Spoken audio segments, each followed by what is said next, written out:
and welcome. This is NTA Tuesday Live, and I'm Cyril Stober.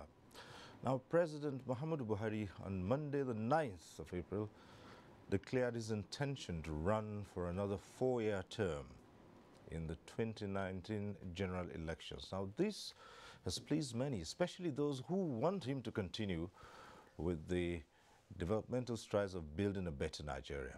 It is believed that even critics of the present government acknowledge that it has done much in building the economy, getting Nigeria out of recession, and fighting corruption and terrorism. Now, other areas of gains of the Buhari administration include revamping the agricultural sector and the executive order in the ease of doing business and the promotion of local content in growing Nigeria's gross domestic product, GDP. Now, analysts say the social contract with Nigerians will only get better and stronger with the All Progressives Congress, APC, having one of its own as president.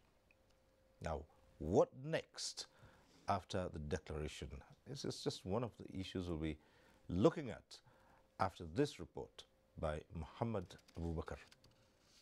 When President Muhammadu Buhari was going around Nigeria to convince voters for their votes in the 2015 general elections, he never wavered in his resolve to record success in 3 key areas capable of repositioning the country for the better.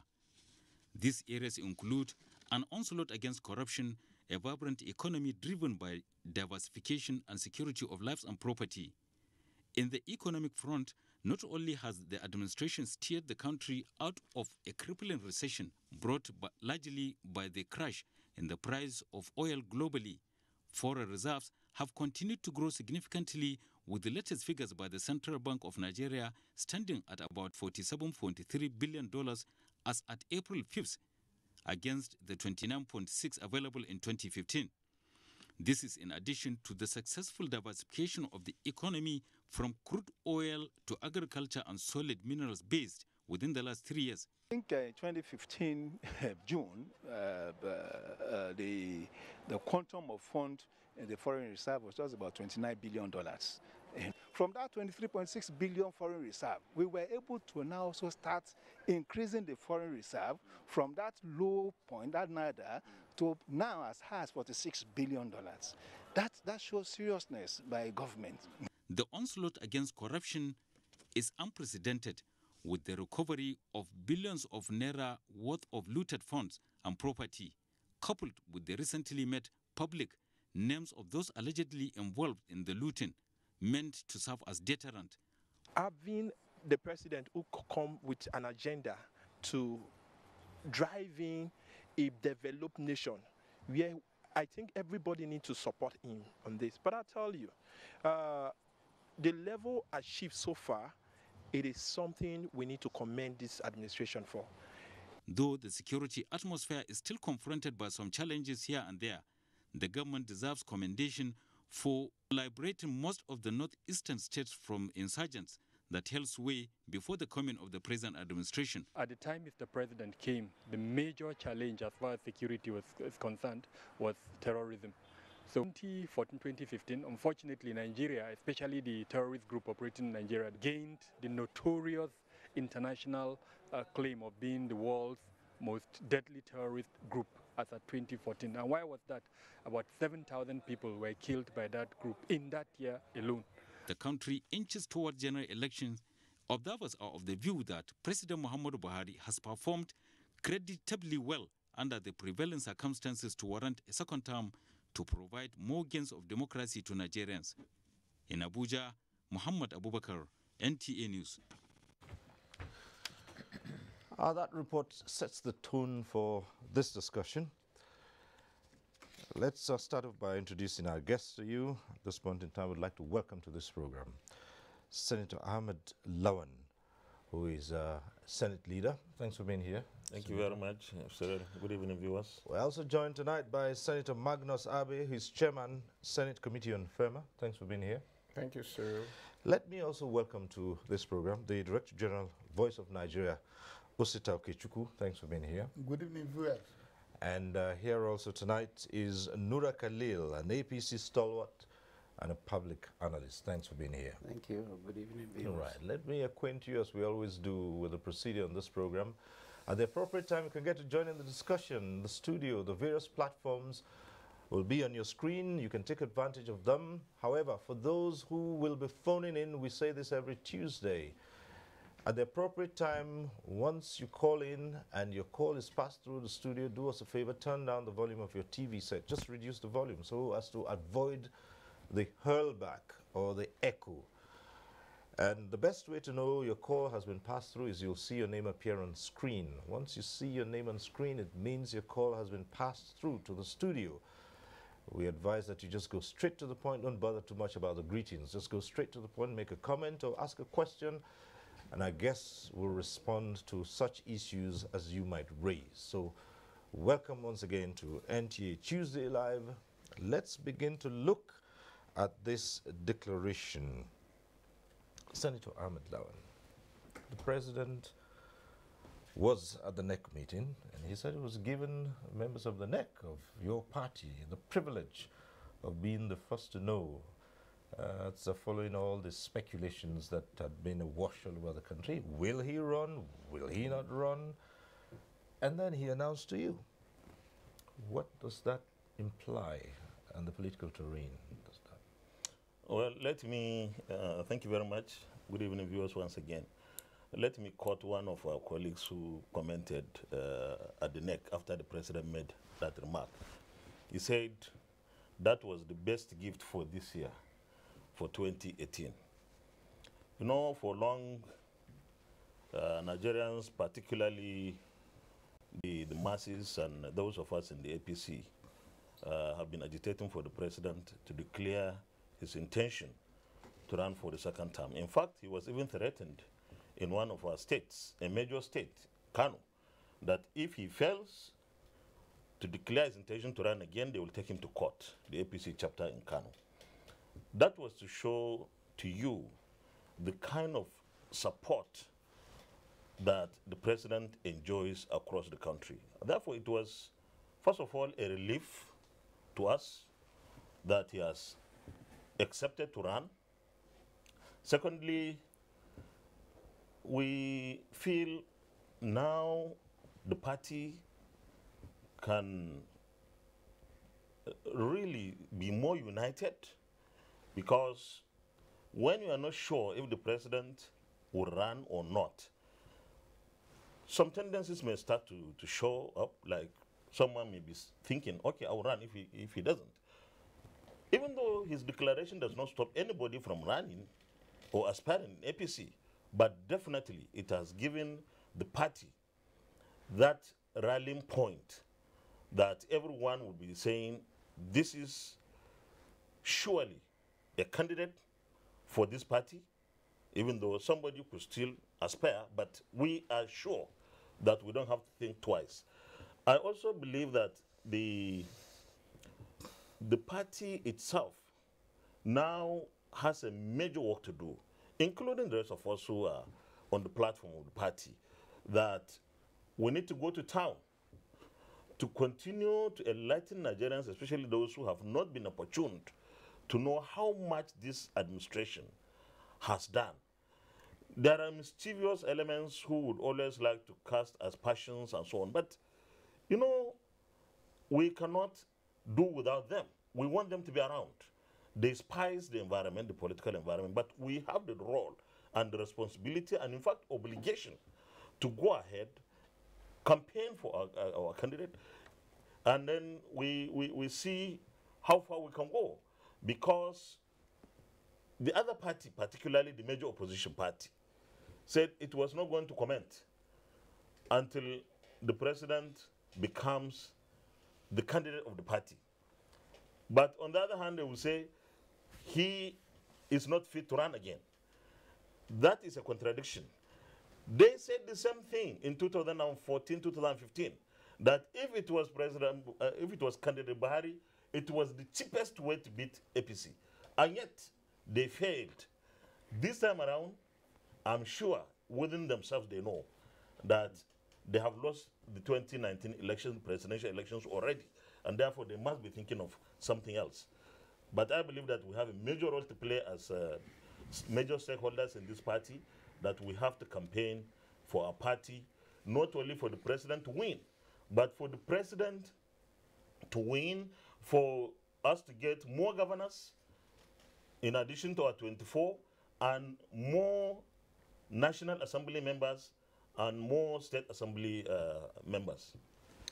All right, let's go to Senator Magnus Abe. But there are those who would say, well, the president had actually been nursing this ambition all along, and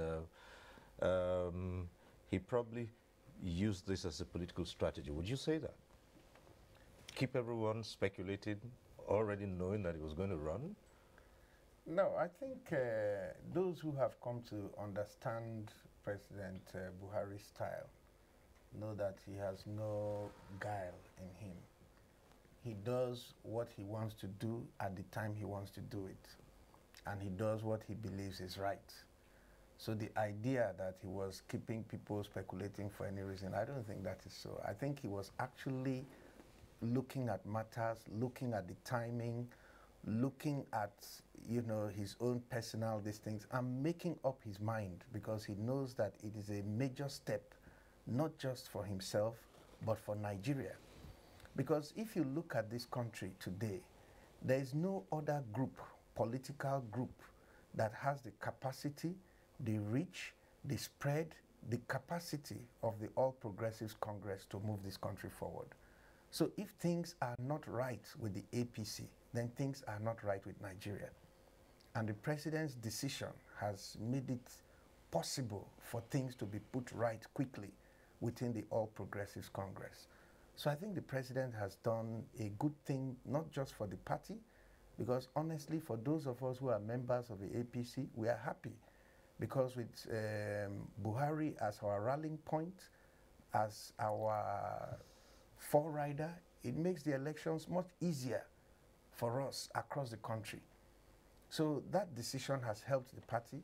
It has also helped Nigeria, because now those who understand politics know that the future of the country is stable and assured for the next 4 years. And that's good for the economy as well.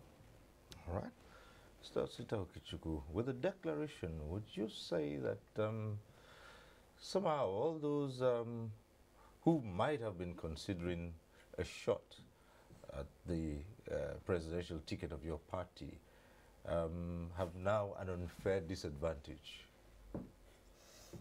Thank you very much, and I am happy with the leader and distinguished Mr. Abe.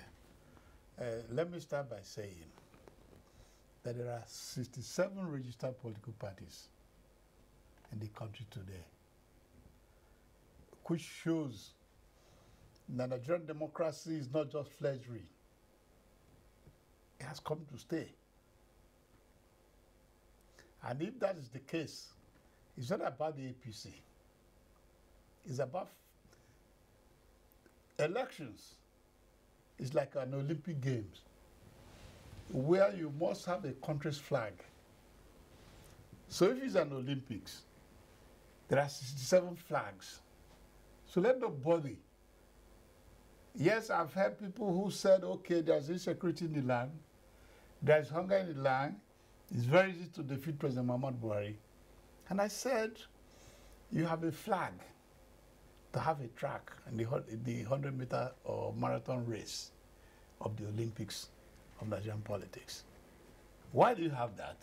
You could espouse what you could have done if you were President Muhammadu Buhari and insecurity in the land. You could also block yourself from the fact that there was Odi massacre. There was the Zakiba massacre.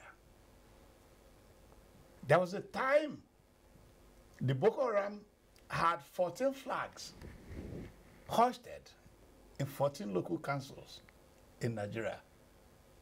And the federal government was not, they had no pass. Though there was no visa, but they had no pass. But today, the Boko Haram had no flag anywhere in the country. Let us forget about the asymmetrical attacks here and there. Yes, they are the herdsmen.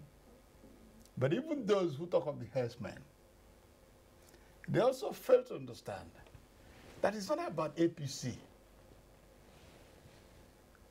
for God's sake, President Muhammad Buhari defeated an incumbent, which is a landmark that shows that if you have the gravitas to convince the Nigerian people that you should do better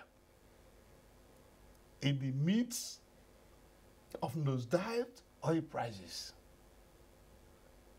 that it took a person the world believed in for the Euro bond to borrow him some money, to the JICA, the Japanese International Cooperation Agency, to borrow him money, for the Islamic Development Bank to borrow him money, for the African Development Bank to borrow him money, for the Chinese Exim Bank, that makes him, because that was our worry, as the state leader said, when I met him on 20th of March, I was talking of Enugu coal, and I talked of the issue, sir. It will be important you run. He said, don't go into that. Talk about Enugu coal.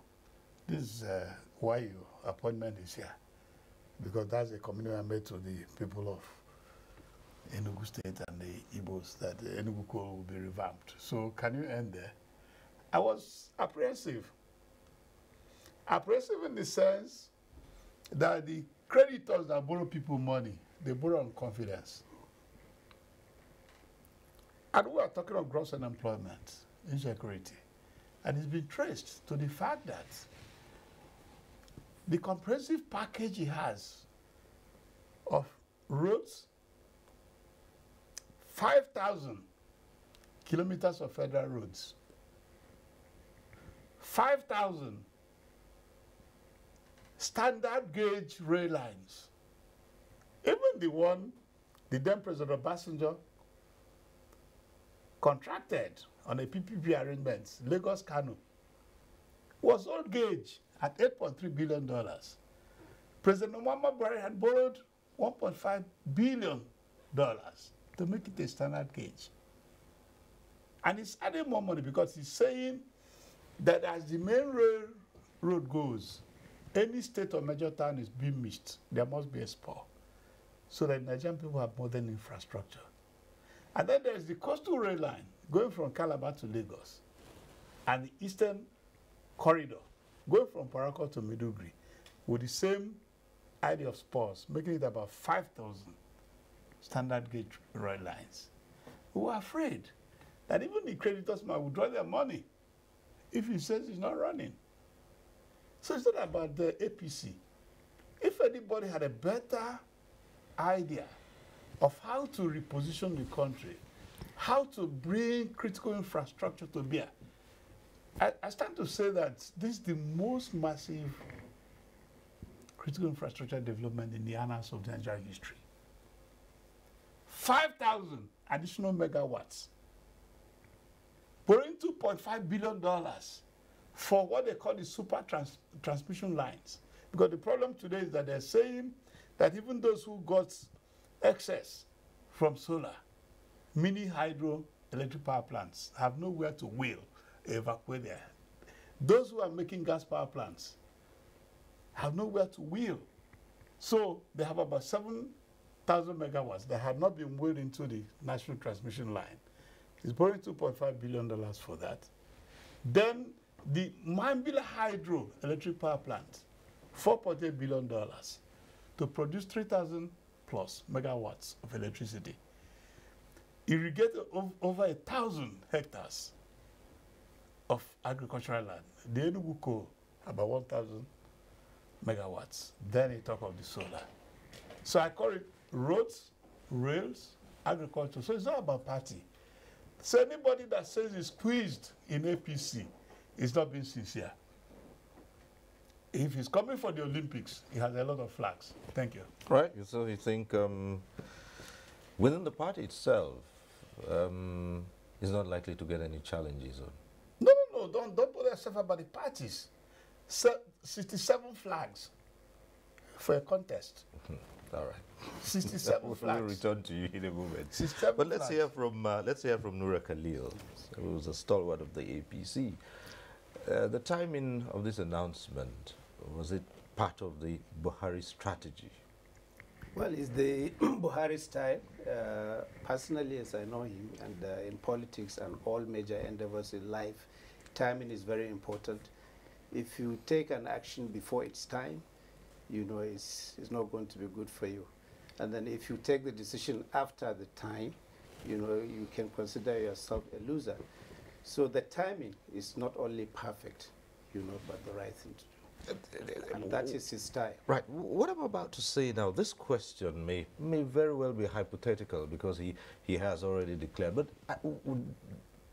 did you at any point think he would not decide to run? No, I've always believed he was going to run for the second term. Okay. Because, you know, as a leader who has a vision and a mission, you know, for a country, he has met this country. Unfortunately, each time he comes and he meets it in a very bad shape. That is what God has ordained for him. So it was a big challenge, and I don't see him addressing all of these issues within 4 years. So I was certain, you know, that a second term will be coming. But the timing, you know, I think that is what was speculative. And I think the appropriate time, you know, was right, and the decision on Monday, you know, was a doomsday for prophets of doom. All right. Well, as usual, we took our cameras out and spoke to the citizens, and let's see what they have to say.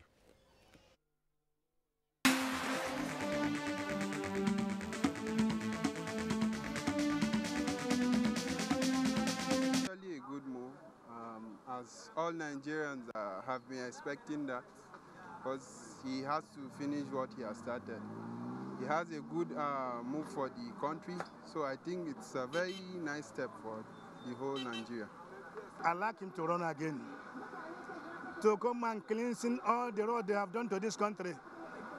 When me are they suffer, I don't feel repair motor. Some people they carry motor dollar, they go bury for bury ground, bury for toilet. If not before Buhari, I don't know say put the bury money for toilet. So I like him. No matter I said at the trek, I get Jeep before, but I don't care. Me let this country be good, make my children enjoy. Not be only me enjoy, my children suffer no good. That's why I like him to come. He's coming back again, or he declared his intention. Well, I don't really have anything to say, but one thing he should have in mind is he should point out something he has done for these people who he feel he still needs to earn their trust, or he still needs to earn their vote to come back the second time. That's just my conclusion. Any moral justification for him to declare, but he has a constitutional right to do that, and I think it's the right of Nigerians to decide on who becomes president as a law-abiding citizen. I will tell you that I've been waiting for this moment because he initiated a lot of moves in his government in which he cannot accomplish such without going for the second term. And I don't think any Nigerian have the heart, you know, to go on with what he has started, you understand, because there was a lot of damage in the country. The president has the political rights to declare or not to declare, to come back or not to come back. But it now behoves on Nigerians to either vote him in or not to vote him in.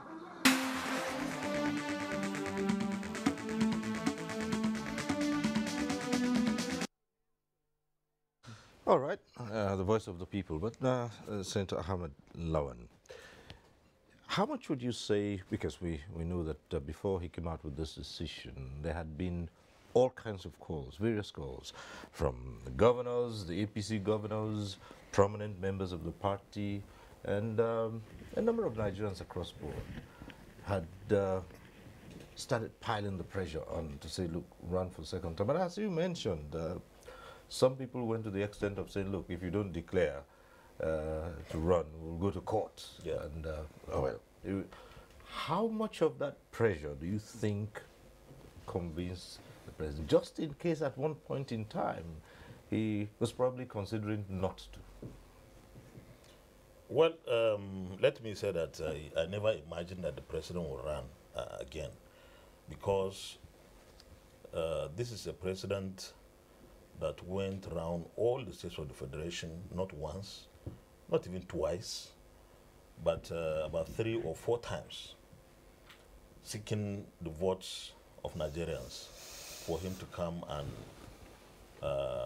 lay foundation for development of Nigeria in some cases and build on others that have been started. So I always imagine and always wished that the president should run again. Definitely, 4 years in the life of a nation will not be enough for any president or administration to make the maximum impact it will necessarily need to.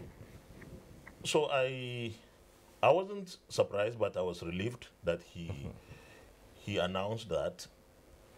And let me say this.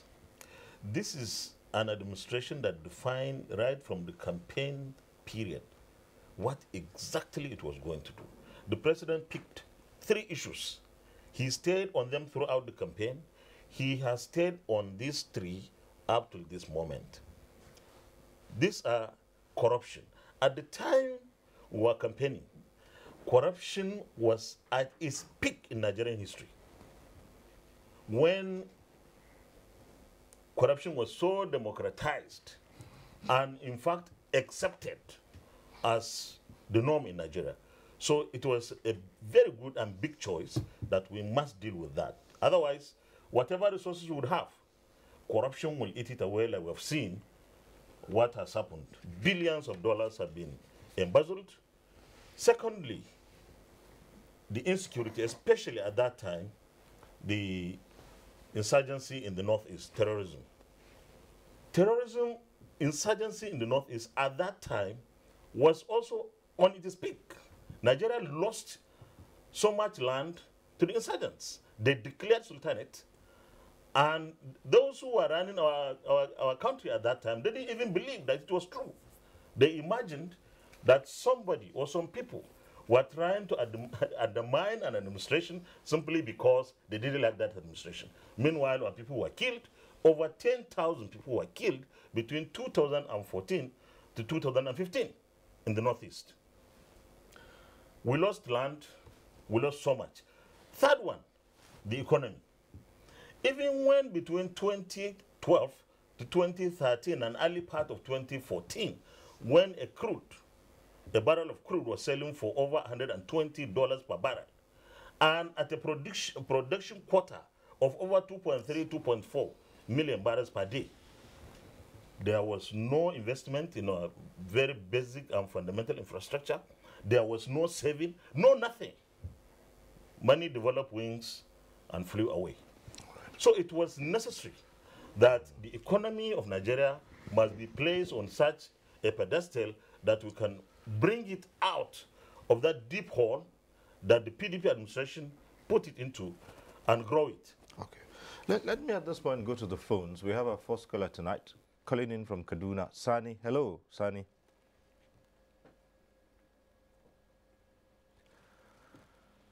Hello? Yes, go right ahead. Hello, good evening. Good evening. You see, to my own perspective and my own view and my own opinion, I don't think the declaration made by Mr. President could be the topic of discussion.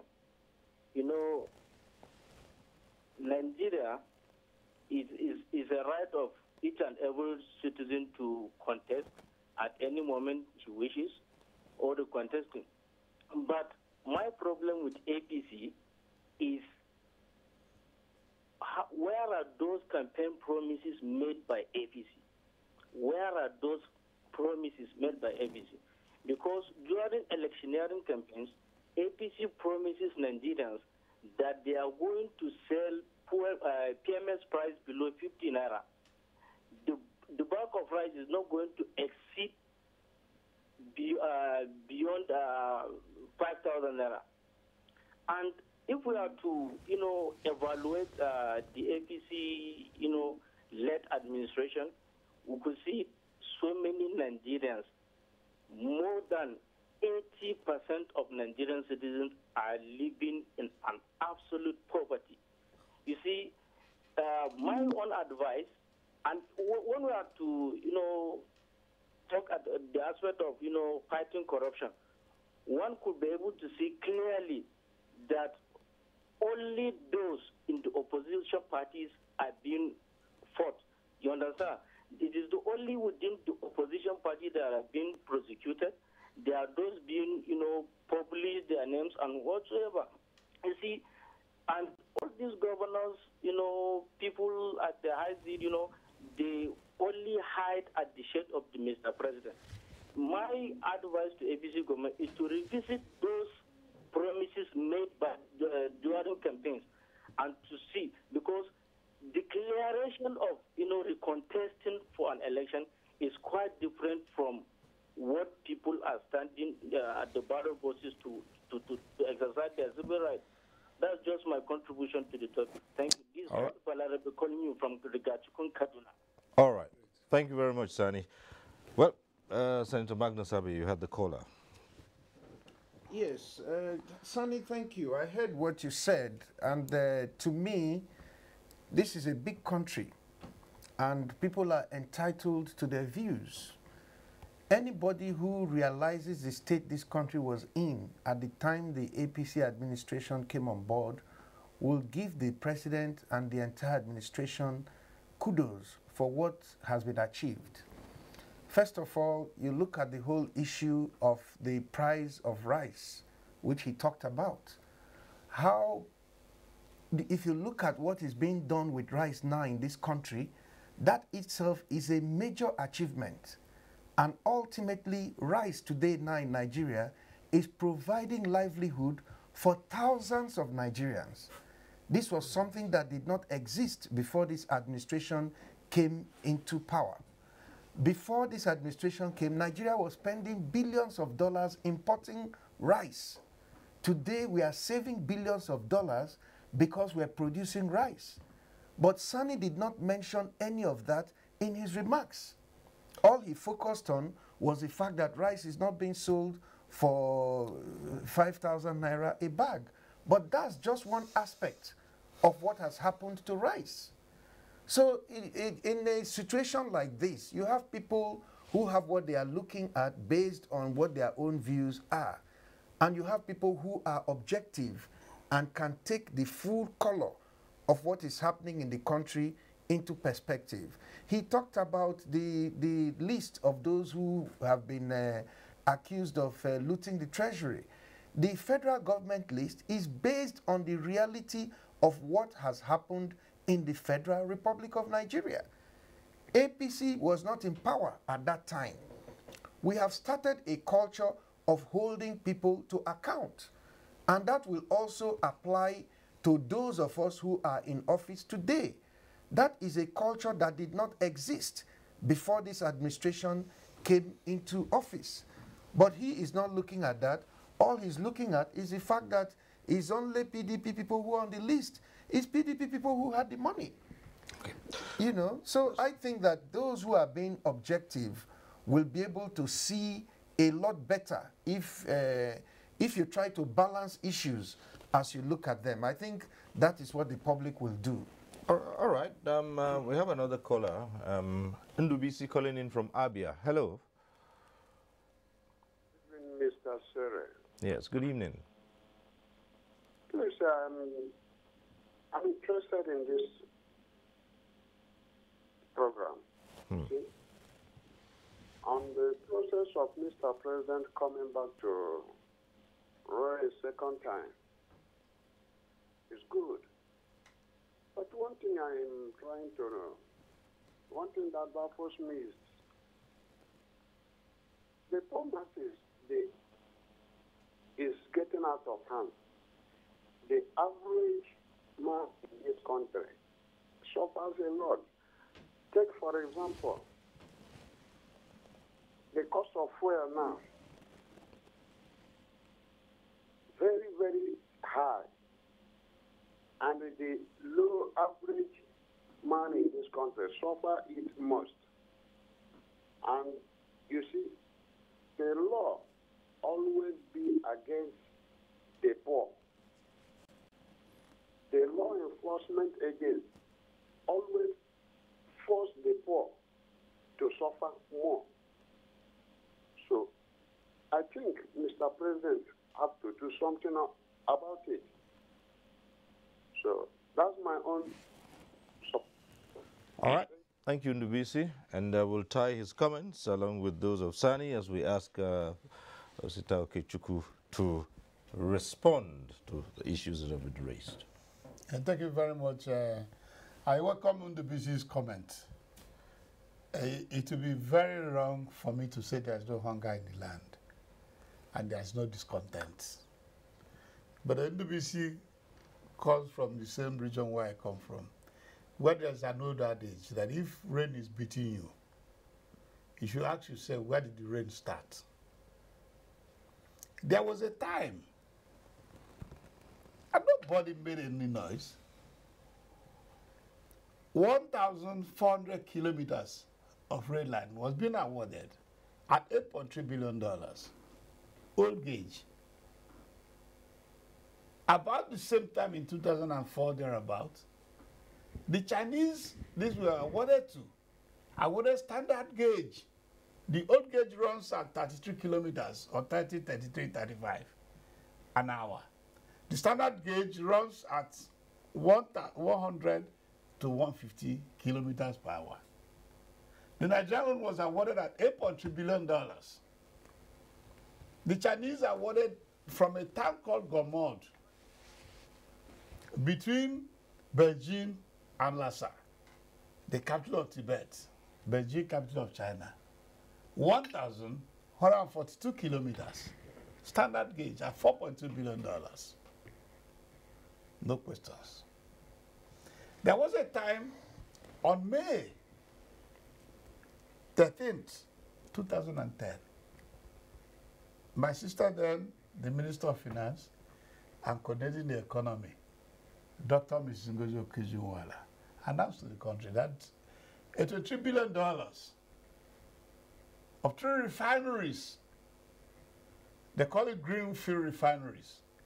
One was to be in Bayelsa, one in Kogi, one in Lagos, and we all clapped. Neither do we see the $23 billion, not the refineries. That time, there was no noise. Those were the build-up to the hunger in the land.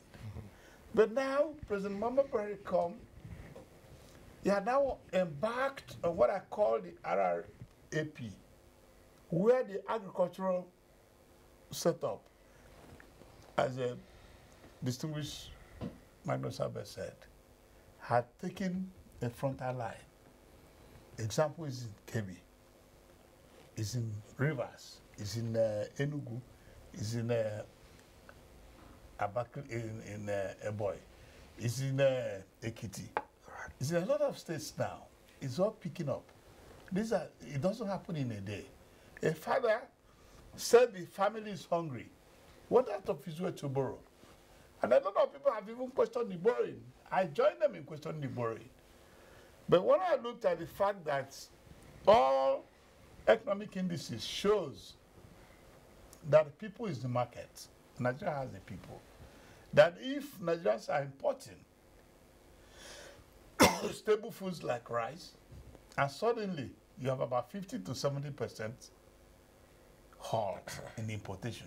And in 2023, if Nigerian people vote for President Muhammadu Buhari, you might not import rice again. You might not import a lot of the foods.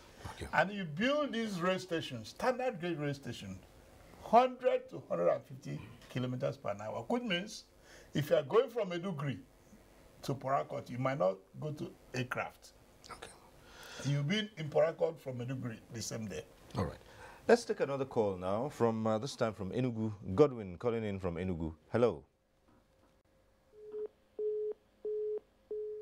All right, we lost that call from Godwin. But these are the issues that have been put forward now.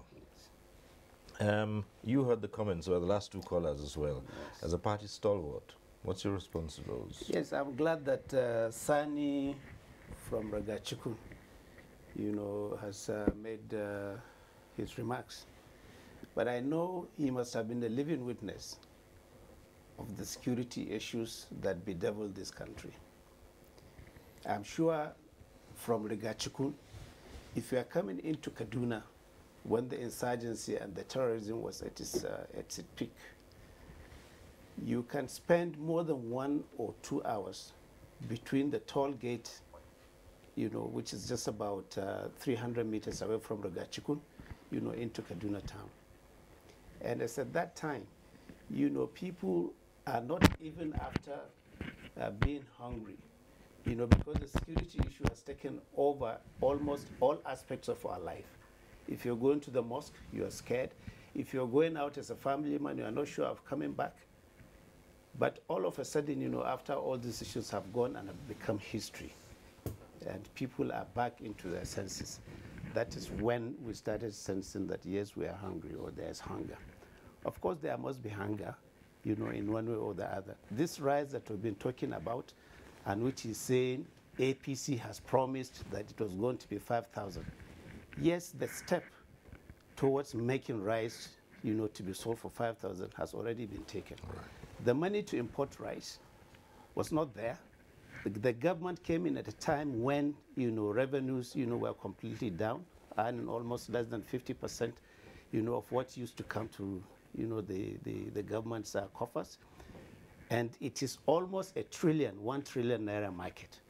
But the step that the government has taken, you know, in ensuring that Nigerian farmers, you know, produce the rice that we consume, I think is the first step towards getting rice at a price that people expect. Right. Okay. Well, we're going to go back to the phones, but just keep the calls coming through, and we'll take as many as we can as we discuss the subject. But Senate leader, it's known that one of the challenges political parties have in this country is organizing primaries. Internal democracy has always been a big problem there. Well, the president has declared he's going to ask for the APC's ticket. Yeah. So, all eyes will be on your party and how you organize your primaries, because the problems always usually begin from the primaries. Is this going to be different? I think 2014 is not very far. We haven't yet forgotten the wonderful, very transparent primaries and the national convention we had in Lagos, where the president then was an aspirant and ran against, I think, 3 or 4 aspirants of the APC. And that convention that produced, the elections that produced the candidate, Buhari, Muhammadu Buhari, was judged to be the best and most transparent election of any presidential aspirant or candidate to date. We are going to do even better, because remember, at that time, APC was fresh amalgam of about 4 parties coming together. We haven't gelled. We are still struggling to do that, but we have improved better than what we were before. So I foresee a situation where other aspirants who wish to run for the presidential ticket in APC can still do the same. This is a very democratic party.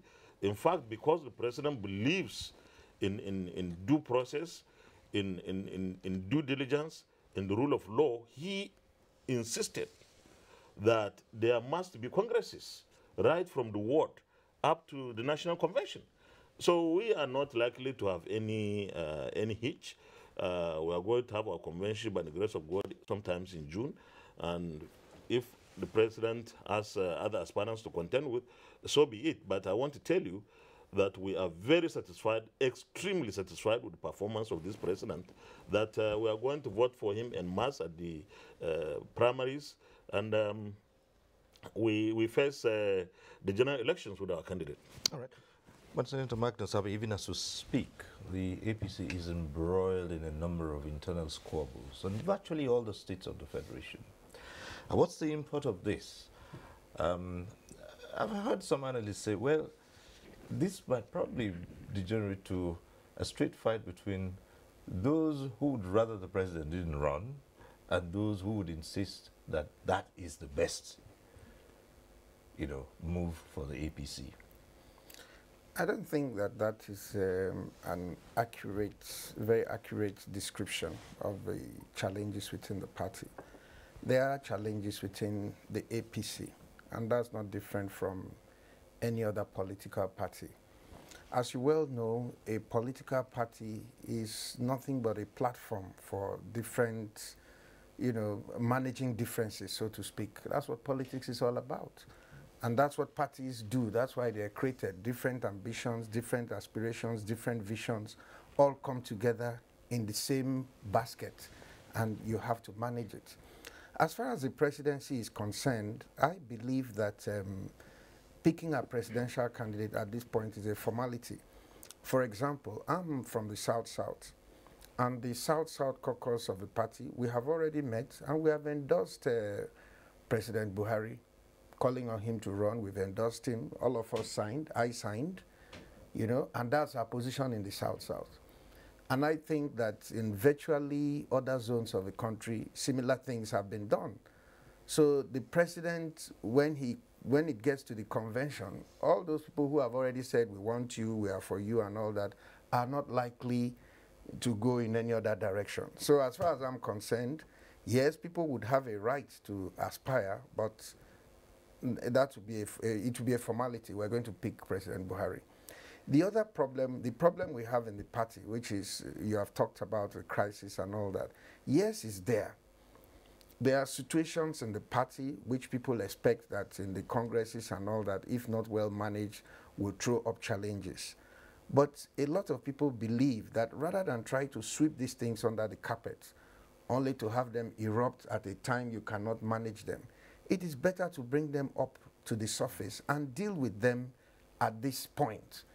Because no matter how you do it, if there are differences between people in a democracy, the way to solve it is that people should be allowed to vote. And anybody who is a Democrat should accept the outcome of a fair process. So I believe that the challenge facing the party at this point is to ensure that processes within the party that will lead up to the primaries and lead up to the conventions and all that are free, fair, transparent, and acceptable to the broad majority of party faithfuls across the country. And that's something, as the Senate leader pointed out, that this party achieved at a time when people didn't even give us a chance. So if we could do that back then, I don't see why we cannot do it now. You think you have enough time to do the fence mending that you necessarily must do before you get to the stage where you will have to formally, as Senator Magnus Abe says, endorse the wish of President Buhari? Thank you very much. The political science school were told, like in APC, APC is a polygamous household with about 4 mothers of the legacy parties, defunct AMPP, defunct ACN, defunct CPC, a faction of the DPP, a faction of ABGA. So it would be a wonder to look at it from that size. And it's also said in political science class that no political party, no matter how many there are in any country, like in Nigeria 67, that they do not make up to 20% of the population of the country. So what we are presenting to the Nigerian people with the declaration of President Muhammadu Buhari is that this Buhari, yes, there's hunger, yes, there is insecurity, yes, there are some of you that said the appointment was skewed, yes, there's the downside, but look at the upside. It is higher than the downside. He's trying to make you, as a barber by the roadside, he wants to provide electricity so that it becomes cheaper for you to work. You hotelier of 10 rooms, Transcorp Hilton, is going to reduce the cost of your production because immediately he removes electricity cost. In Voice of Nigeria that I manage, a small agency who consumes 60 million on a monthly basis, if there's electricity, that cost is gone or cut short. The same is applicable to Radio Nigeria, is applicable to NTA, and any other enterprise you're holding in Nigeria. Somebody had asked, how will the loans be paid? I said, collectively, we've done a study. What does it cost the Nigerian people to pay on a daily basis because there's no electricity? It's over $1 billion in all facets of business in Nigeria. So, and you're afraid that somebody has taken the gauntlet. It's not a partisan matter. President Muhammad Buhari is not about party. He has grown out of the party. Those who attack him, when they attack him, I said, we do not want to reply them. But we were very much aware that in 2001, Agege Motor Road, Tota, Tabiokuta, less than 200 kilometers, when awarded by one of the best companies in Nigeria, Julius Berger, it's not been completed today. And within the 7 years or 8 years of that leadership, once a barrel of oil was sold at 145 per dollar. But we don't want to visit that. For you, what are the strongest points of the president who will eventually be an aspirant to the party's ticket? Well, I think it's his uprightness, okay, and truthfulness in whatever he does. I see him, or I know he's a person that doesn't go into any process. I mean, anything that has no processes or procedures. And he's one person that cannot be swayed, by any, unnecessary outcry, on a thing that he strongly believes in. So in other words, he's a firm leader, and he listens to the voice of the people, and he will not do a thing, even if it is going to hurt him politically or personally, if he believes it is right. So that will be his strength, or that is his strength. Well, you did say earlier on that the opposition said they would not comment until they get to the stage where we have a candidate, Buhari. But a number of politicians in other parties, opposition parties, have already commented and have described it as, well, in quotes, a joke, because they believe that with what they say is on ground, it would be easy for the opposition to sweep the APC out of office if they present a candidate, Buhari. What's your response? Well, my immediate reaction would be, then they should have actually celebrated the declaration, because that would be an easy ticket to for them to go to Villa in 2019. But I'm sure deep inside them, they are crying. They are simply now calculating, maybe we should try 2023 when Buhari would have completed his second tenure. But let me say this. In the year 1999 up to 2003, the first tenure of the PDP administration, somebody should tell Nigerians, what did that administration do in that period? I served as a member of the House of Reps at that time, and there was no implementation of the budget of the Federal Republic of Nigeria above 25% for the whole 4 years. It was only in 2005 that they were able to achieve an implementation of the budget between 48 and 50%, and that was the best. And it nosedived again up to 2007. What did they do? What did they leave behind? Maybe telecoms, privatization. But we know that there was simply no infrastructural development, despite the fact that they got so much money for 16 wasteful years that they led this country. They were not ashamed to leave something that they could call a legacy. Between 2015 and 2017, let me be very specific. In 2016, this administration spent over $1 trillion naira, about 1.18 or 1.2 trillion in the implementation of the capital budget. And that is over 75% of the capital budget. In 2017, that has almost been replicated. It's over 1 trillion releases. You go around the country today, you see roads being under construction. Roads that were abandoned by the previous administrations. For 16 years, they didn't do anything. Now we are doing something, and you know how? With the least resources. Because they had $120, $140 per barrel at the production quota of 2.3, 2.5. Ours started $30 per barrel at a production of less than 1 million. In fact, at certain times, 500,000 tons of crude, barrel of crude. And yet, we are able to achieve so much. What do we have today? You go around the country, you see what we are doing with our rail system. This administration has achieved far so much in 2.5 years than the 16 years that the PDP misruled this country.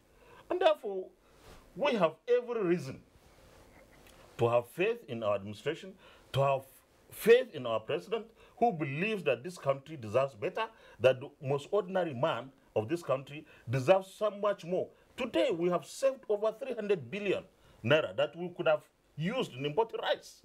Our farmers are producing rice, and let me respond to what Sani was saying, that the bag of rice should have been 5,000 naira. That time will come when it will be less than 5,000 naira. But we are giving Nigerians, the most ordinary people, the farmers, the opportunity to earn a decent living through our Anchor Barrels program, which the CBN is implementing. We have been able to get over 250,000 farmers to earn very genuine and decent living in so many states. About 22 states are participating in this. And I can tell you that if you go to those states where it has become so well established, like Kebi, that everyone will say, you know that you see the most ordinary people who were working in the streets of Lagos before, they are all back in Kebi. They are very busy. In fact, there was a day the governor invited them. They sent him a message that they were too busy to meet him on that day because they were in their farms and they needed an alternative appointment. This is what APC is doing. This is what the PDP administration for 16 years couldn't do, couldn't give Nigerians any decent living. We have faith in our administration. We have faith in our party. We have our shortcomings. President Muhammad Buhari is not a saint, but President Muhammad Buhari stands taller than anyone in this country today in the political cycles. His integrity is impeccable and is unparalleled. I challenge anyone who feels that he can do better to throw his heart into the ring. And I can tell you that's the opposition. For us in the APC family, we are going to sort out ourselves. We know that every other person will simply support the president when he runs, even those who might be nursing the desire to run. But let the PDP or any opposition party field anybody. In fact, at the end of the day, they may not even have candidates. Because most of their candidates are people who have tested and were rejected not once, not twice, and would have no reason actually to go back to Nigerians because they destroyed this country and we are trying to rebuild this country for the betterment of Nigerians who are living today and Nigerians that will be born tomorrow. Senator Magnus Abe. Well, let me just add to what my leader has said. I was a member, in fact, I was chairman of a Senate committee on petroleum downstream in the 7th Senate. And I know that for the 4 years I chaired that committee, for us to see the budget of NNPC was a tug of war. Every time we will fight, they will write opinions, they will say it's only the president who can approve the budget, they will bring legal quotations, and we will fight and fight just to see what NNPC is doing. Today, I'm not the chairman. I'm a member of a Senate committee on petroleum upstream. I have a copy of the entire NNPC budget. Every penny that is projected to be spent is being laid bare before Nigerians. That alone has saved this country billions of dollars without anybody changing the law. Why? because you have a president that is not interested in stealing money. If for nothing else, for that one alone, Buhari has my vote, because I know what that translates to in terms of infrastructure, in terms of opportunities, in terms of possibilities for the Nigerian people. People do not understand that at a point, NNPC alone was spending more than the budget of Nigeria without recourse to any discussion with anybody. No discussion with anybody. It was the personal piggy bank of presidents, previous presidents of this country. But today, all that has ended. Nobody is talking about it.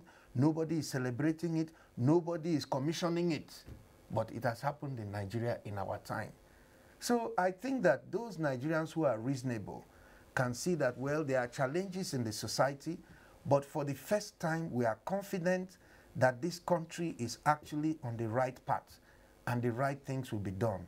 And so, though there may be difficulties now, there is every hope, there is every prospect that the future for our country is indeed bright. Yeah. And we should support the president to finish what he has started, so that in the future we don't have to go back to the things that we were doing before.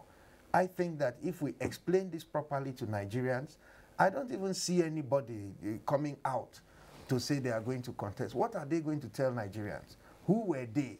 Where were they before? What have they done before? What is their track record? We know where they will take the country back to. And even though Nigerians are suffering, you saw the man here. He said he was driving a Jeep before. Now he's trekking, but for the sake of his children, he will trek so that Nigeria will be better. I think that an election is about the majority. And I believe that it is clear that the majority of Nigerians understand that we are actually on the right path, and they will help this country, help this party, and help this president to take the country to the next level. Well, as we prepare to wind down on this topic, again, I would ask you to stake what you believe should be that one thing that you prepared to put on the line and say, yes, this is the man in your party. Thank you very much. Personally, I was one of those that was escorted by the late Right Honorable Chubo Kadiwo to the Buhari camp in 2002. And we have not wavered. I told you here that he's embarking on the most massive infrastructural development in the country, unprecedented. 5,000 federal roads, 5,000 standard gauge rail lines, 5,000 additional megawatts, 3 of which is in Mambila Hydro, 1,000 of which is in Enugu Coal, plus what is it called, solar, wind, and food self-sufficiency. In his own statement, he said Nigeria should produce what they eat.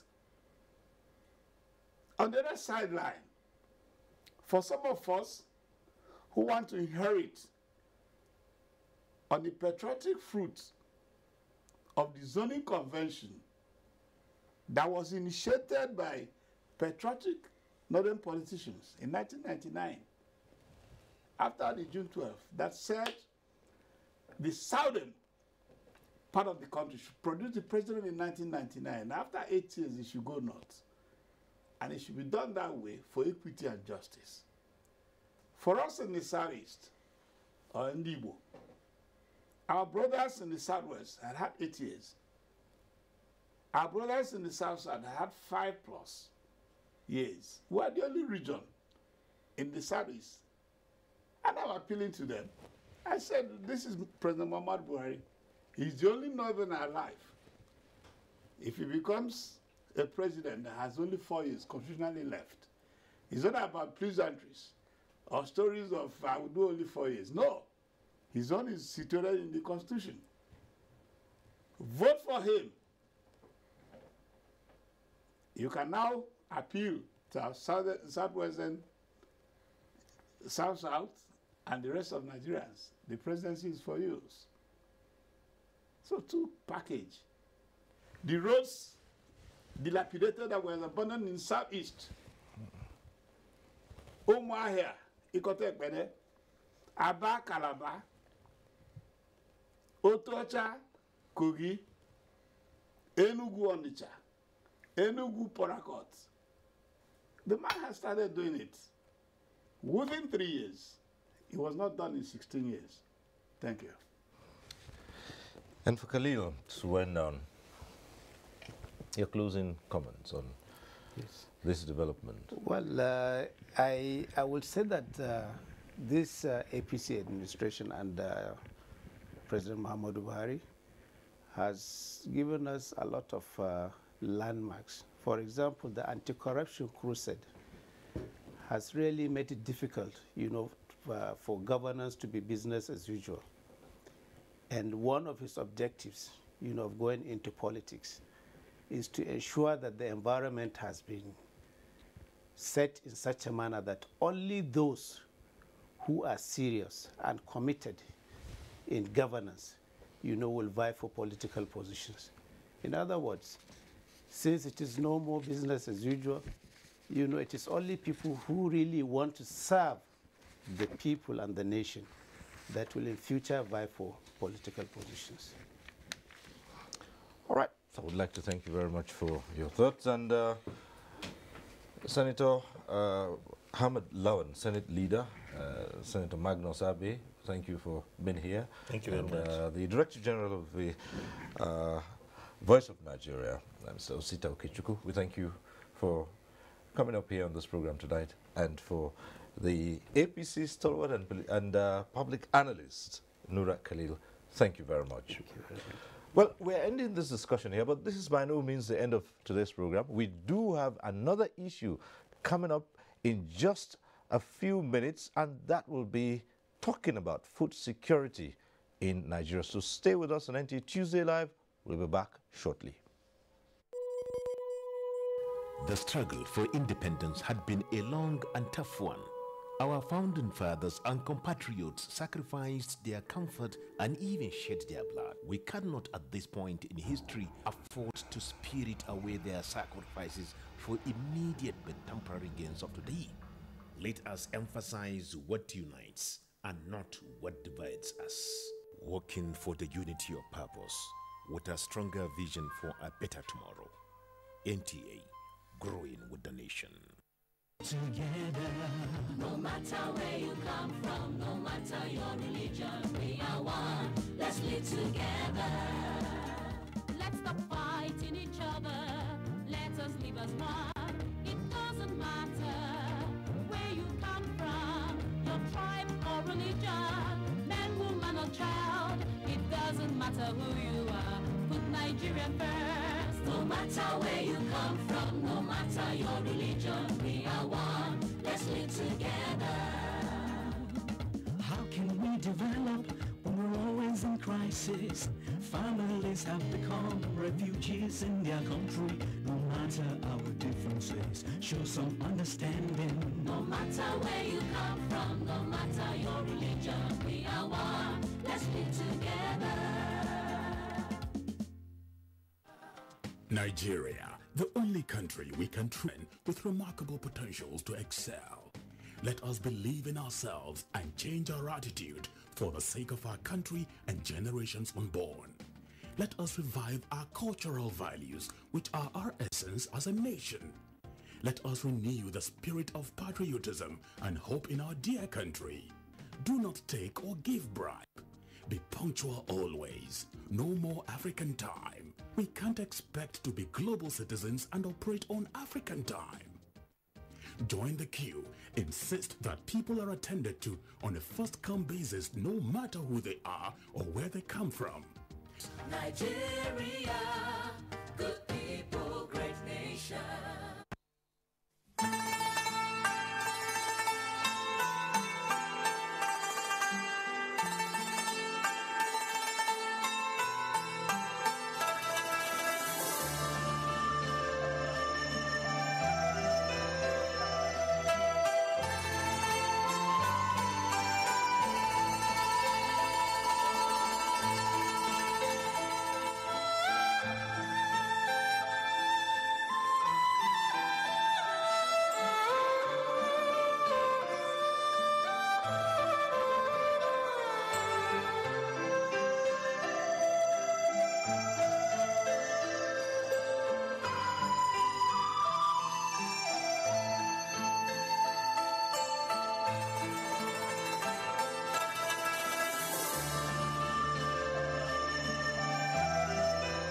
Sinoni Restaurant, serving authentic, delicious, and healthy Chinese cuisine.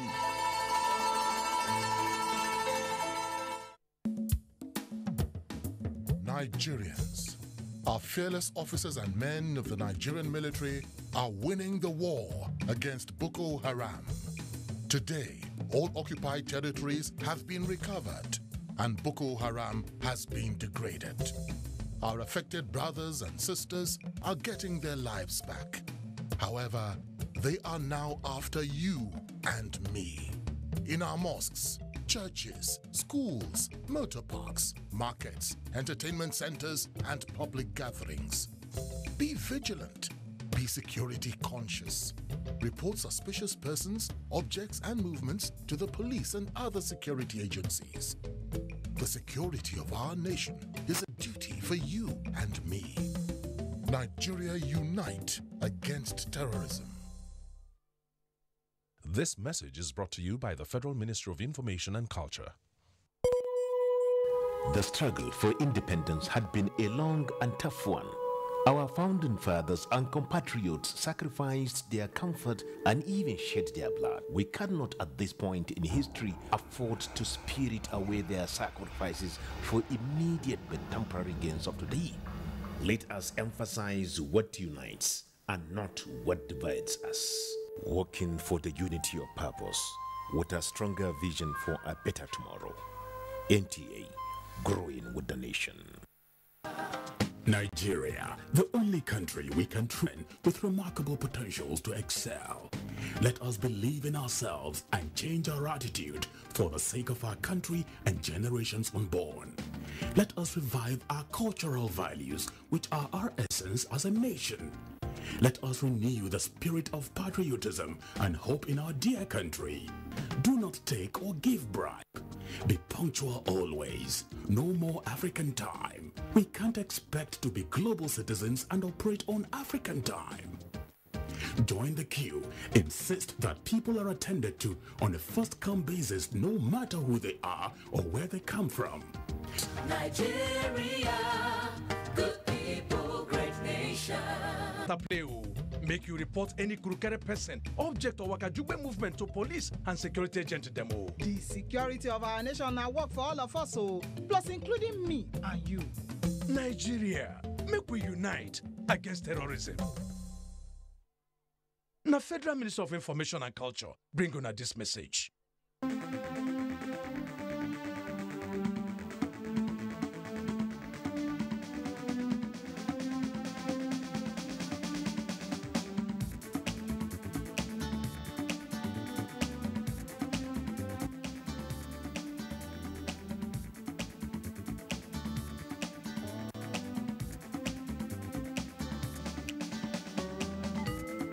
NTA Tuesday Live, a network issue-oriented innovation talk show.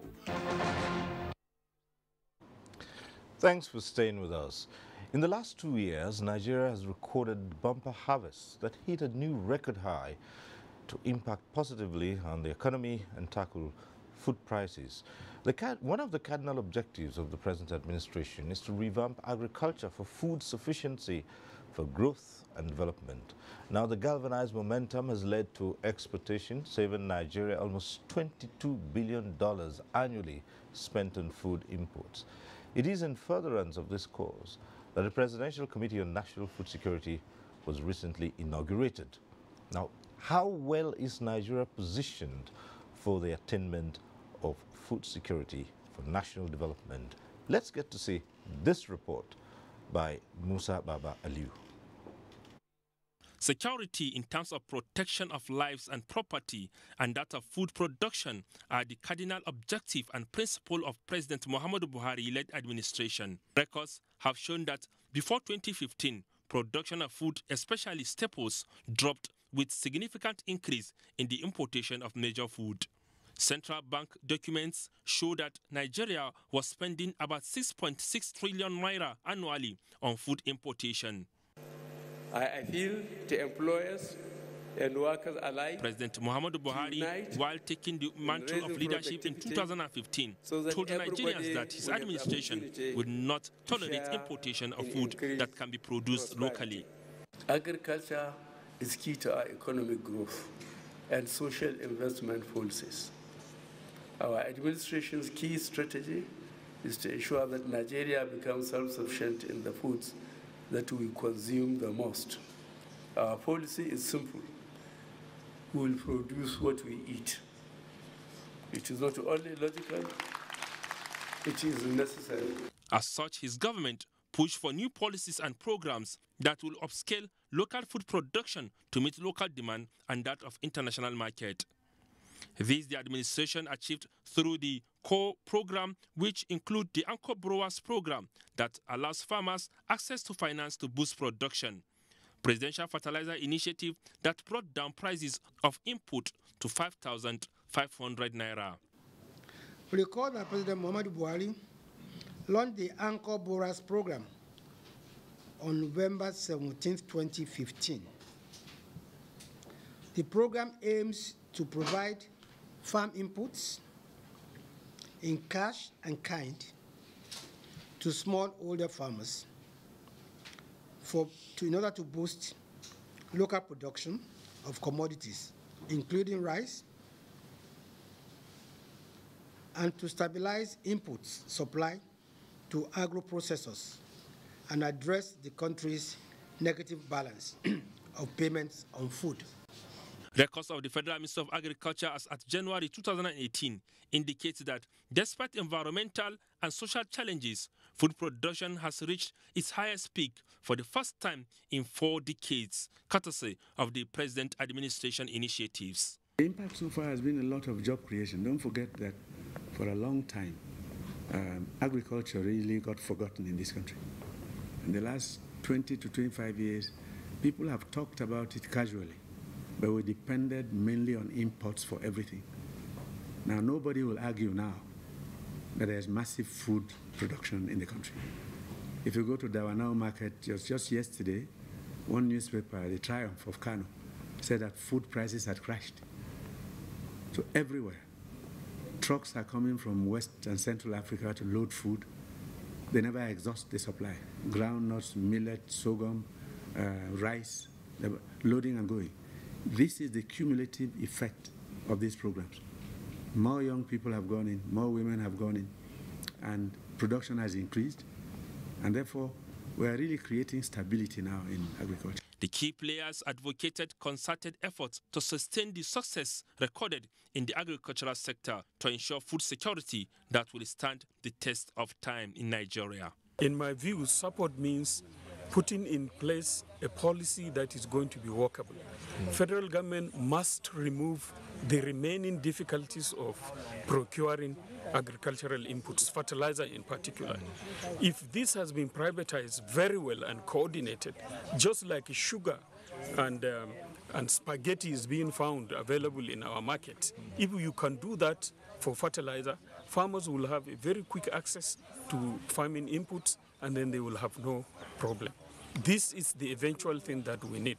Additionally, government should use its bilateral relationship with different countries and find more trading outlets for our farmers.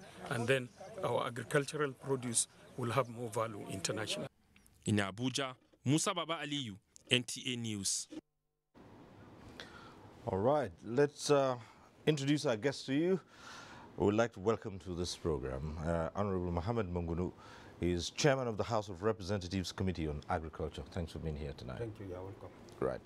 We're also joined tonight by Kevin Tekpat, Director of Food Security, Federal Ministry of Agriculture and Rural Development. Thanks for being here. Thank you. Good evening, viewers. And here we are with the National President of the All Farmers Association of Nigeria, Kabir Ibrahim. Good to see you again, Kabir. Thank you. All right. Good evening. Okay. So, let's begin to look at what food security actually entails. Well, food security simpliciter, from a layman's definition, entails a situation whereby a country is self-sufficient in food production. A country is able to feed itself without necessarily being dependent on importation of food for its people. That is what entails food security. And Nigeria is on the track towards achieving that objective. I will look at the legislative perspective, the contribution of the legislature towards achieving food security in this country. One of the major legislative interventions the 8th National Assembly has done towards achieving that objective is one of the major problems that constitutes a clog in the wheel of attaining food self-sufficiency is the issue of seeds. If you are able to solve the problem of seeds in the agricultural sector, you have succeeded in solving about 50% of the productivity issues.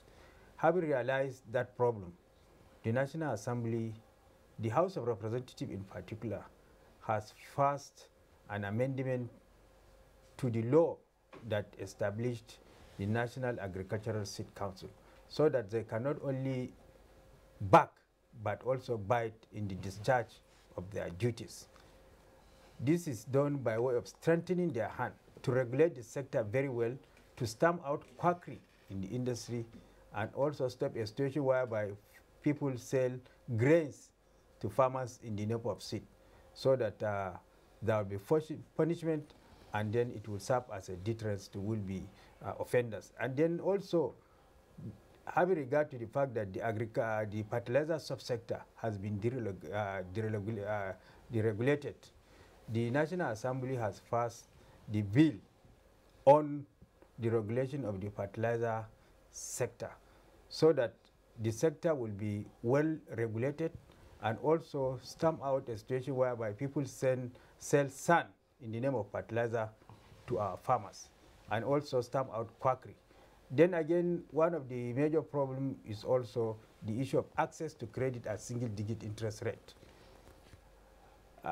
Having realized that problem, we have passed a resolution, and we have engaged the major stakeholders like the Ministry of Finance and the Central Bank of Nigeria to see to the recapitalization of the Bank of Agriculture, so that they can give farmers credit at single-digit interest rate. These are some of the major legislative interventions that we have done with a view to attaining food self-sufficiency or food security.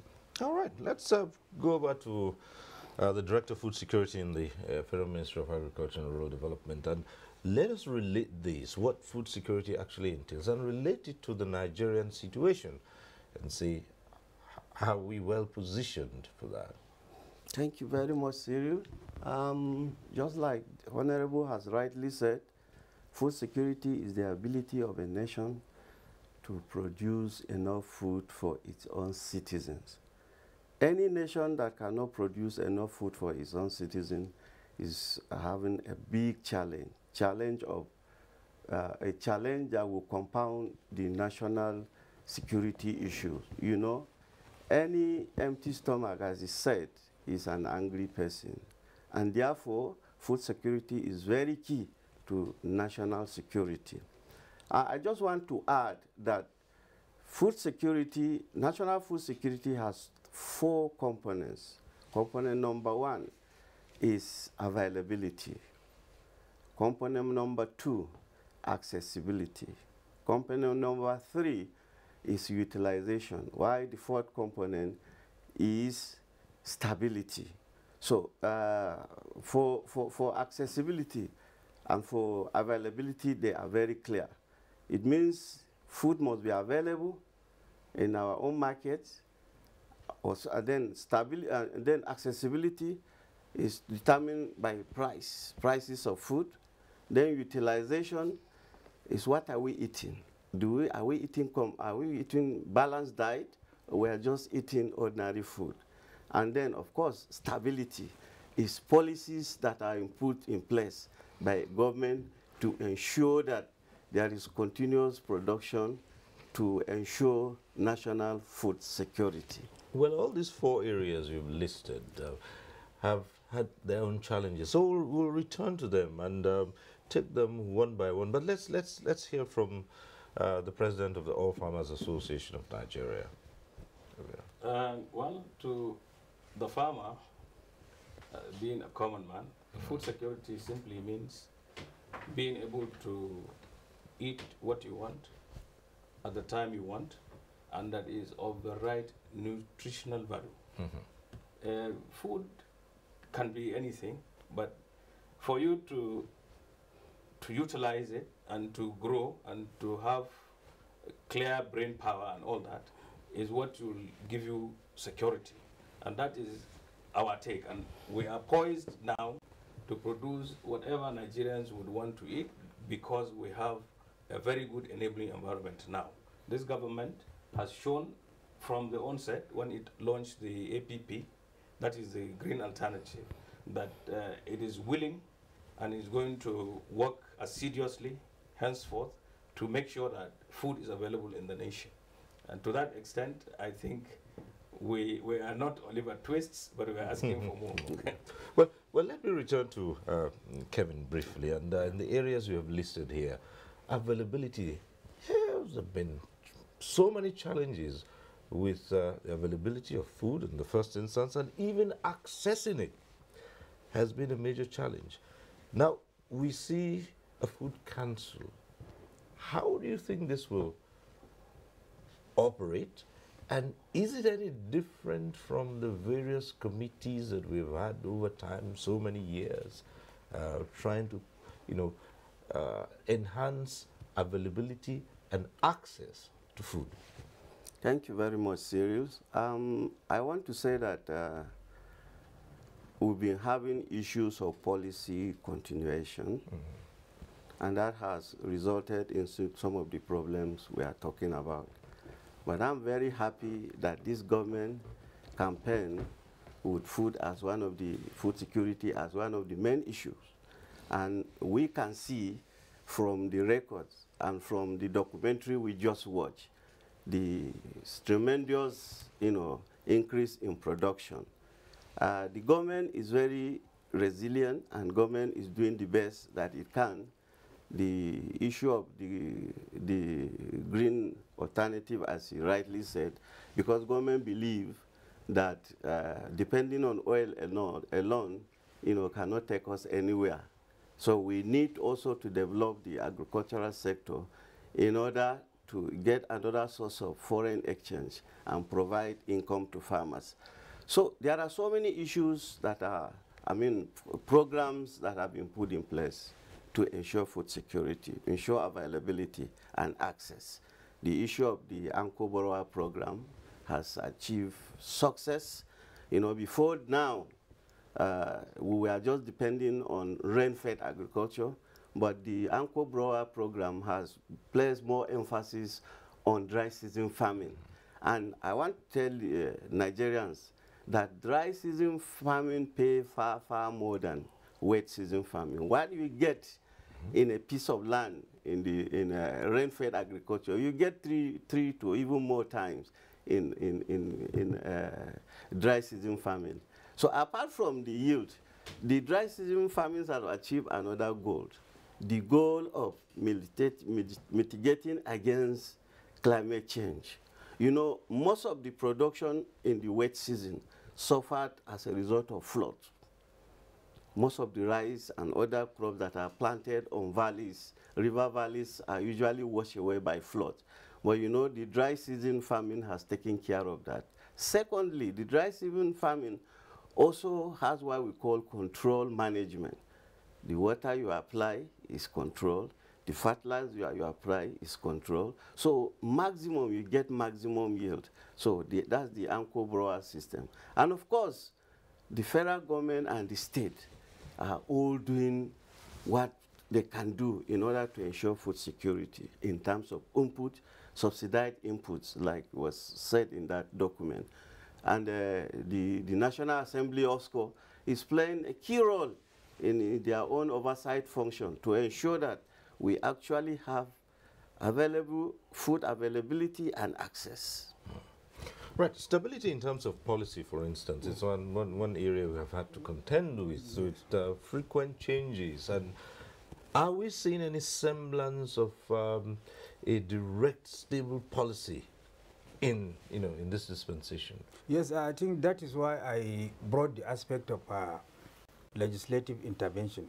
One of the major problems we have in this country is that of policy somersault, because every administration comes with its own policy. They will jettison the former policy to dustbin of history and come out with a new policy. And having realized that problem, that is why we are coming with various legislative intervention that will stand the test of time.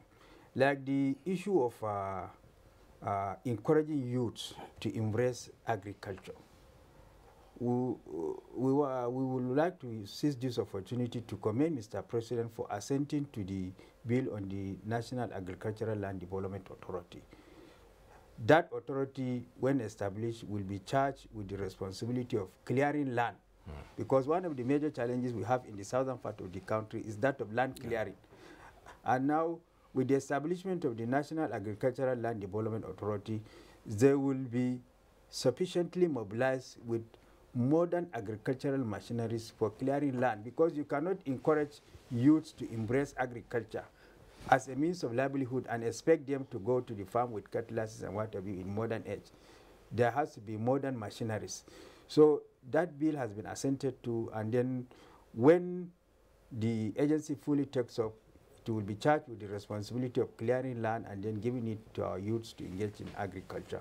Then, to insulate most of these things from policy somersault, we have also passed the bill on the amendment of the Nigerian Agricultural Quarantine Service to strengthen them with a view to discharging their mandate. We are producing food not only to consume but also to export with a view to earning the much needed foreign exchange. And now we are living witnesses to rejection of Nigerian food stocks or agricultural products when they are exported.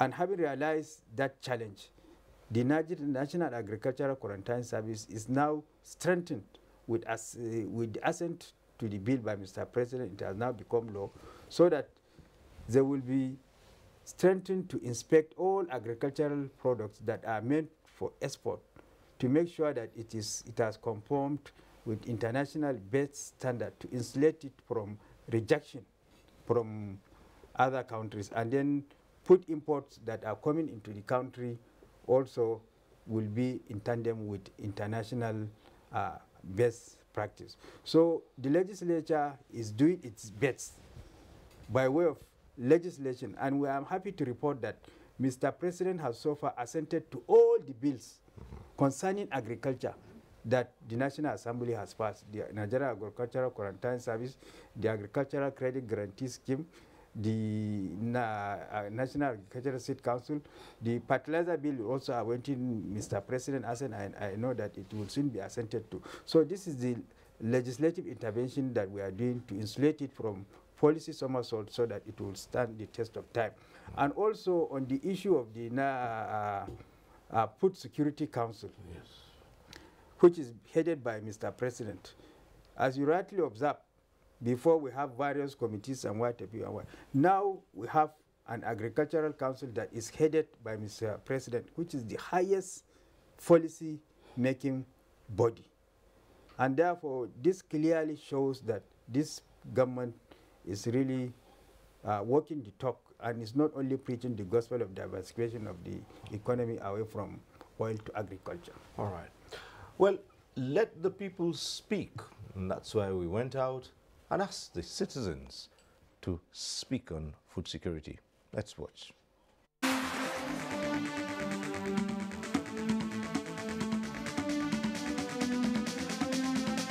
used to give fertilizer, subsidized fertilizer for farmers, and that helped greatly to increase the product of farmers. Instead of that, they don't buy fertilizer the normal rate they used to buy from the markets. By subsidizing the fertilizer, the farmers will have sufficient fertilizer input in their farmland, so that will yield increase.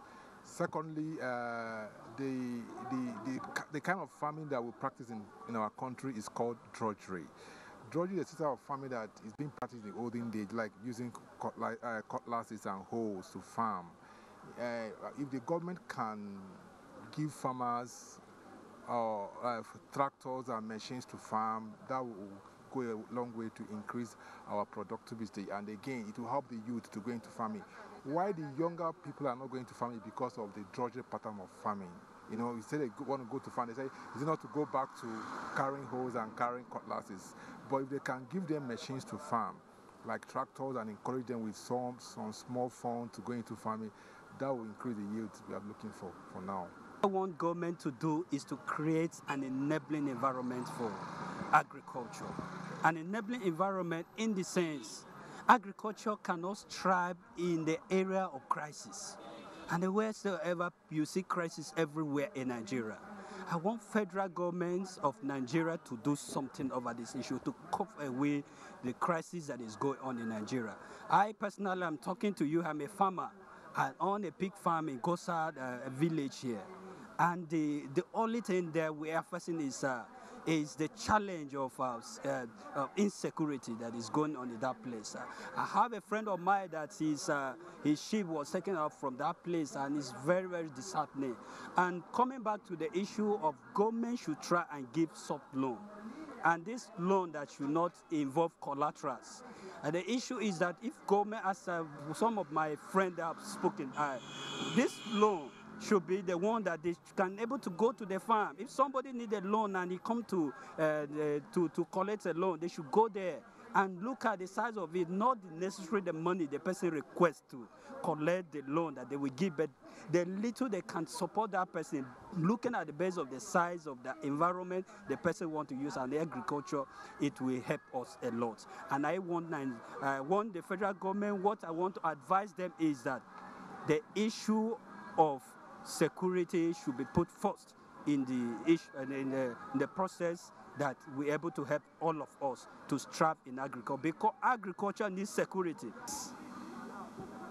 It is the same loan that will make them produce more. I know that our locally produced rice, is affordable than the foreign ones. But I don't know why even the locally produced rice is sweeter than that of the foreign.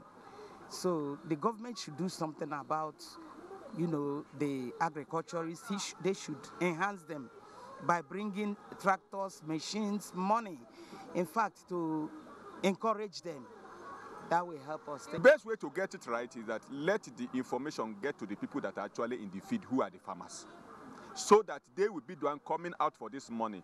And second thing, they should make sure that issue of collateral should not be there. They should go down to their farm and see their farm so that they can use their farm as a standing measure for this loan.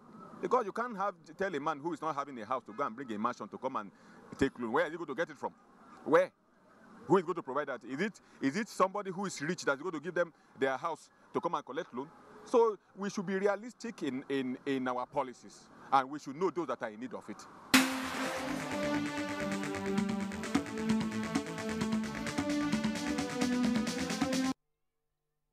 Well, there are many aspects to food security, and let me just take two key ones with Kabir Ibrahim, and has to do with land and, of course, mechanization. These two have posed serious challenges over time, and well, you need the land in any case to start off anything to talk about agriculture. But again, the image we still keep seeing is that of the hoe and cutlass when we talk about agriculture. How far? Well, there's a lot of progress in terms of mechanization, but we believe more can be done. There are two ways to do it. Government can make available some machinery that is of large capacity that people will lease or to use, or the people themselves or the farmers themselves can acquire some on their own in clusters or in small groups that they can use to enhance what they do. But generally speaking, I think the mechanization in this country is below average. It should be improved, and you can improve it by the right policies. That is, making some kind of assistance in terms of loans, and maybe some companies that come here and put together CKD parts and all that of these machineries and all that, creating the enabling environment for them to be able to do it here, not to buy the whole thing, from abroad and all that. And land ownership, there is a lot of liberalization now. You can get land, but government can do something. We can expand the land, the cultivable land, because what we have is we are using less than 40% of the cultivable land available. We should be able to expand it, like distinguished said. Now the government will bring in machinery, bulldozers and all that to clear land and expand it to let people have parcels of it to farm there. This is one way. Another way is also, in terms of land, you can also improve the irrigable land.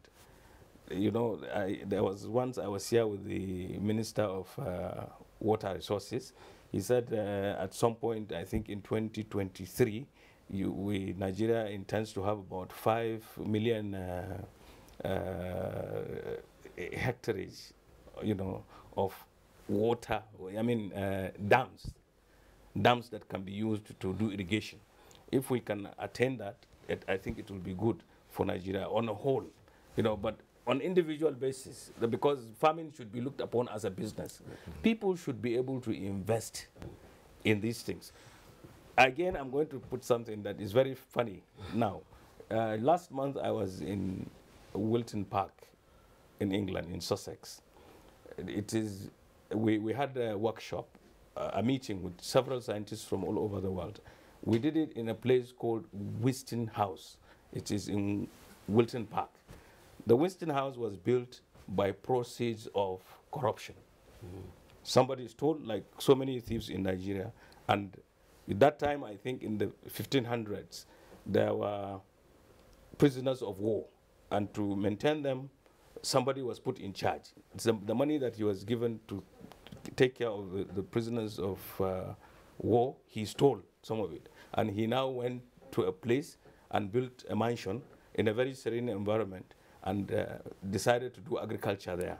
He was caught up, jailed, and the property was taken for some time. But after a while, he was pardoned and the property returned to his family. Now the family is putting that property to good use. It is housing Wilton Park. We were there to discuss the SDGs, 17 SDGs with their 169 interactions. And we are complaining and putting forward to high-stake holders, political holders in the UN, to take note that when they go back to their countries, they should make sure that these at least five SDGs are attained. They pertain water, energy, the cities, growth of the cities, and all that. And these have got a lot of interlinkages with them and with food security. Once you have that in place and people are able to do that, the world will be food sufficient, because food security is dependent upon your neighbor. You can see that Nigeria has been feeding Niger Republic and even northern Ghana. Our corridor is open. You cannot differentiate between what is smuggled and what is officially or what is legitimately taken out. For Nigeria to survive in West Africa, for instance, or in Africa, being the giant in Africa, it must be food sufficient. It must produce more than it can eat so that it will contribute to the food security of Africa. And the food security of Africa will also contribute to the food security of the world, especially as we go on to 2050, when the world population will be about 10 billion. It is no joke that if people do not have food worldwide, you will have problems in your own house where you think you are secured, because they will come in and take whatever you have. All right, you listen to some of the citizens speak, and particularly one of them who talked about access to credit lines, loans. And you have also underlined it that agriculture must be taken as business. Yes. Now, this is still a major challenge in accessing those, and the issue of collateral still remains. You want me to come in again? Well, your views and the views of the Director of Food Security. Okay. So, well, let me come in. You see, it's like this. I made some money from something that I was doing and diversified into agriculture.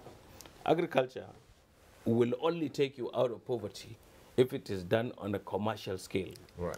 With time, all the players will contract, and there will be a few that will provide commercial quantities, and that is the one that will feed the world, or Nigeria, for instance. This is the way it is. If you take the history of the United States of America, 150 years ago, there were 70% of them in agriculture. Today, only 2% are there. If you go to France, 3%. In England, it's about 2%. This happens, but when you are going to school, you speak very good English, you are here. You had to pass an exam to be what you are. We cannot all be farmers. We cannot all work towards food security. It is not possible. We will, some people will be left behind at some point. This may be very difficult and very hard to say, but this is the reality. Not everybody who can access these loans, because the people who give loans are going there because they want to make money. Right. You don't expect them, commercial banks, to give loans without collateral. People will run away. People do not pay. The Bank of Agriculture has been complaining, and it is very embarrassing to me when people tell me that farmers in this country owe 60 billion and they have refused to pay. It's very embarrassing. I'm the president of all farmers. Farmers are castigated, they refuse to pay. No, not that they refuse to pay if they borrowed that much. Are they really farmers who took the loan? All right, a big question. Thank you, Cyril. I think the chairman, All Farmers Association, rightly said it.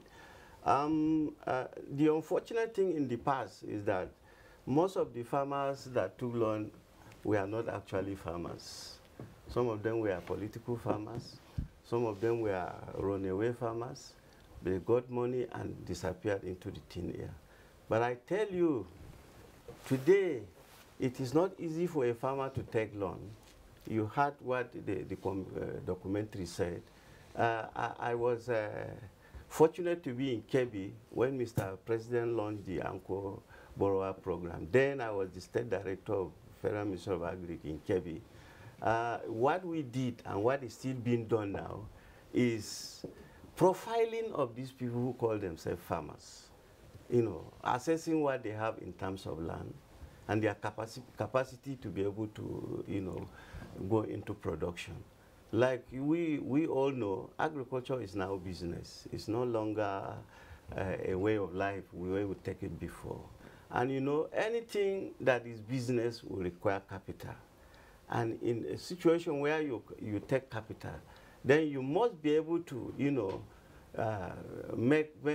be able to, whatever you are doing with the business, be able to sell and make profit, and then you can continue. And I am happy that Bank of Agri is still doing fine, but we still have problem with the commercial bank because the profit is a cutthroat kind of thing, right. And so it's high interest rates. Yes. As well. Honorable, would like to comment on that? Yes. High interest rates. Yes, I think there is a need for the executive and the legislative arm of government in this country, having regard to the fact that agriculture is now in the front burner of our developmental objectives and policies. And also have regard to the fact that oil is a Western asset, it will finish one day, and the price of oil has now dived in the international market, and we have to emphasize on agriculture. And because of that, there is a need for the executive and the legislature to work together with a view to reducing the interest rate that is being charged by commercial banks in this country. Ghana has done it. the executive and the legislature in Ghana have collaborated and passed a legislation whereby interest rate, particularly with regard to agriculture, is being placed at single-digit interest rate. And I'm happy also that yesterday the National Food Security Council has announced that they are going to take steps towards not only recapitalizing the Bank of Agriculture as a result of the persistent pressure from the legislature, not only recapitalizing Bank of Agriculture, but also to make sure that the bank gives loan to farmers at single-digit interest rate. So the conventional banks also, by way of collaboration between the executive and the legislature, can come together with a view to fasten a law that these commercial banks can give farmers loan at single-digit interest rates. Now, President Farmers, there's also tied to this the question of storage. We know that a lot of the food produced goes to spoil because of inadequate storage facilities, and even at this point in time, silos, we understand some are just rusted away and all over the place. I'd like you to comment on that question of and how that can impact on the desire for food security. Well, the storage we have, the capacity we have is 1.3 million tons.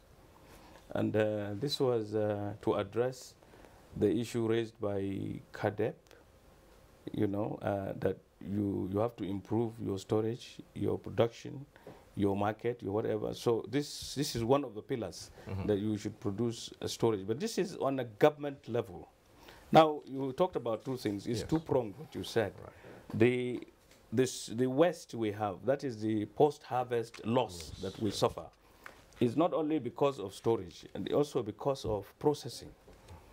If you don't process, you don't improve the thing from its primary form to another form that would give it a long shelf life. Let me talk to you about egg, for instance. Whatever you do, even if you have an egg room, the most you can keep your egg from the farm is 2 weeks. Right. You must be able to process the egg so that it will have a long shelf life. You can do that by turning it into powder. Egg can be turned into powder, and therefore it will have 6 months shelf life. Many other things can be processed, corn, even rice, everything can be processed and be put in that form. But realistically, going to the type of farmers we have and our experiences, what you should do is, among the silos that government has got, those that it is not using, it should make it easy for groups to lease those storages. All right, we're just about run out of time now, but there's this I still have to put to you, being president of the Farmers Association. Are we seeing an increase in the number of young people going into agriculture? Yes, definitely. In fact, what we have got are large groups of youth coming to us to say that they want to... So this aging population that we've been talking about is being replaced. Definitely, definitely. You know, the incentives are there. I told you one thing. I am not anti-government, but I tend not to do politics outside. I mean, with AFAN. Yes. But as a person, probably I will do politics. But what is good about this government is that it has. We are now awake, fully awake as Nigerians, that it is possible to do something in agriculture, and everybody. The teeming number of young people without employment, regular employment like NTA, will now go into agriculture.